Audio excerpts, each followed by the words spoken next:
Olá, eu sou a Jaine Muniz Barcelos. Eu vou estar apresentando o artigo Onde você ancora os seus silêncios, uma análise dos processos de criação em Rosana Paulino e Charlene Bicalho. Esse artigo surgiu de um processo de pesquisa de iniciação científica da Universidade do Espírito Santo, sob a orientação da professora Renata Gomes Cardoso, e foi escrito por nós duas. É perceptível que artistas negros estão ganhando mais espaços no cenário da arte contemporânea, tendo participação em exposições, mais oportunidade de divulgação e, com isso, mais visibilidade e propagação de seus trabalhos. Essa visibilidade que vem sendo conquistada, ela abre oportunidades para o surgimento da produção de materiais para pesquisas, para bibliografias, quando antes a gente não tinha. Então é com esse intuito que esse artigo propõe uma análise comparativa entre a obra dessas duas artistas negras, a Rosana Paulino e a Charlene Bicalho.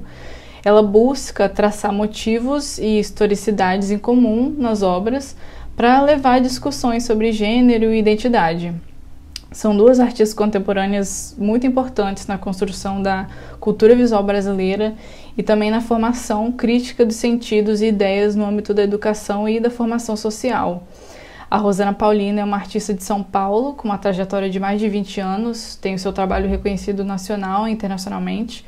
Nos seus trabalhos, ela se coloca num pensamento anticolonial dentro do processo histórico brasileiro. A discussão visual feita por esse mosaico de imagens em Atlântico Vermelho, ela funciona como recurso para a compreensão de diversos processos que fizeram parte desse extenso período que foi a colonização e a escravidão no Brasil. Essa obra, ela propõe a questionar e comentar sobre a história oficial dita brasileira, né? A artista usa uma costura que se chama sutura.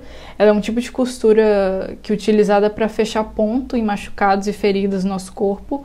E a artista vai se apropriar disso usando o ponto de sutura de uma forma bem frágil para unir os tecidos que compõem essa obra.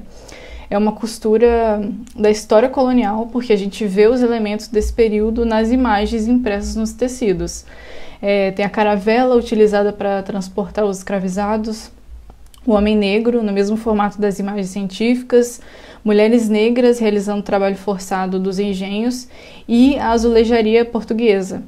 O rosto das pessoas negras representadas, que aparecem recortados ou riscados, fazem relação também com o processo de invisibilização e a supressão da identidade desses sujeitos. No meio da obra, a gente tem o escrito Atlântico Vermelho, que vai remeter a essas relações entre África e as Américas. Existe um link, né, entre esses dois continentes, que é o Atlântico, como esse território que foi marcado pelo trajeto de vidas que atravessaram por ali e das muitas mortes também que ocorreram.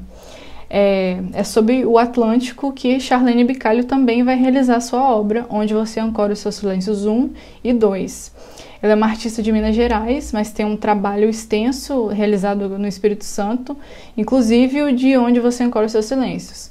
O vídeo Onde você ancora os seus silêncios 2 mostra a própria artista em cima de uma rocha no Canal do Porto, entre Vila Velha e Vitória, e nele a Charlene está cercada de âncoras e ela joga essas âncoras no mar em um loop de movimentos, de lançar e recolher. O silêncio representado pelas âncoras, ele suscita uma reflexão sobre o peso que pessoas negras, mas principalmente as mulheres, carregam no caminho das suas vidas, né? As âncoras podem ser relacionadas com as próprias âncoras dos navios negreiros. Essa reflexão também pode ser feita porque sobre uma própria história apagada do período colonial que aconteceu na costa do Espírito Santo. A gente vê a consequência disso, das marcas que isso deixou até hoje, por ser um estado extremamente racista. Numa entrevista realizada com a artista, ela comentou o processo de criação de Onde você ancora os seus silêncios e o seu desejo pelo encontro com a ruína. Essas ruínas físicas e simbólicas que a artista se depara nesse processo, que são também melhor explicadas no artigo, elas dão todo sentido à amplitude do discurso que ela traz com a realização dessa obra. Esses lugares por onde a artista percorre, assim como a sua ação de jogar as âncoras no mar, ela remete ao movimento do símbolo Sankofa, que é um ensinamento que a própria artista segue, esse de olhar para trás e seguir em frente, colocando o sentido no presente. A Patricia Hill Collins, ela vai evidenciar que existem imagens de controle que partem das relações de poder associadas a mulheres negras que as posicionam no espaço de marginalidade. Mas é preciso também enxergar as potências que existem nas margens e ressignificar as nossas narrativas, porque a Bell Hooks ela vai dizer, se referindo às teorias feministas, mas também que possuem uma amplitude de significados, pode ser aplicada a diversas frentes, que as influências surgidas dos centros ela é limitada, porque ela carece de análises que promovem a ampliação e o acolhimento da pluralidade de vivências.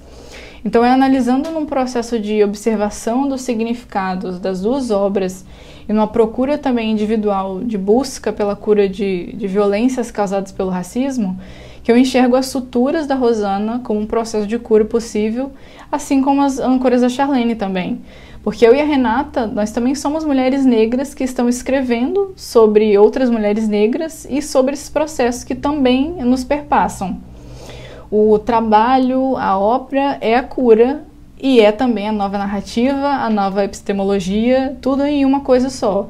Elas são inseparáveis porque nós estamos falando de corpos negros que produzem através das suas vivências, dos seus desejos, dos seus incômodos e que também está extrapolando as significâncias do fazer na arte, porque elas estão criticando instituições, pensando em estratégias de transmitir seus discursos que fogem das convenções hegemônicas da criação artística, que surgem de exercícios de conexão com a nossa ancestralidade, que vem da oralidade, do encontro, da sensibilidade consigo mesmo e da relação com outras pessoas negras.